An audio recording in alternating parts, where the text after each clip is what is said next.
किंवा चंदनाचा एकदम अशी सुवासाची झुळूक येते आपल्याला, तर ती काही सेकंदासाठीच असते. तर अशा प्रकारचा सुवास हिना अत्तराचा, चंदनाचा, आणखीन आणि कुठला सुगंध जो येतो, तर तो पण स्वामींचा एक शुभ संकेत असतो. त्याद्वारे पण स्वामी आपल्याला हे सांगून जातात की मी तुझ्या जवळच आहे, मी तुझ्या सोबतच आहे. तर हा त्या एक सुगंधाचा संकेत असतो जो स्वामी आपल्याला त्या सुगंधाद्वारे देत असतात.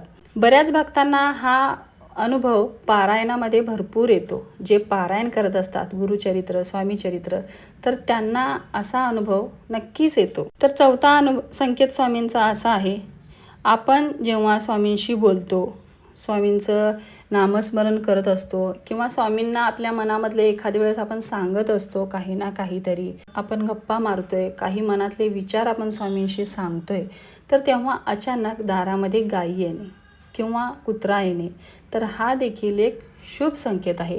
त्यावेळी ते दारासमोर आलेल्या प्राण्यांना आपण काहीतरी खाऊ घातलं पाहिजे.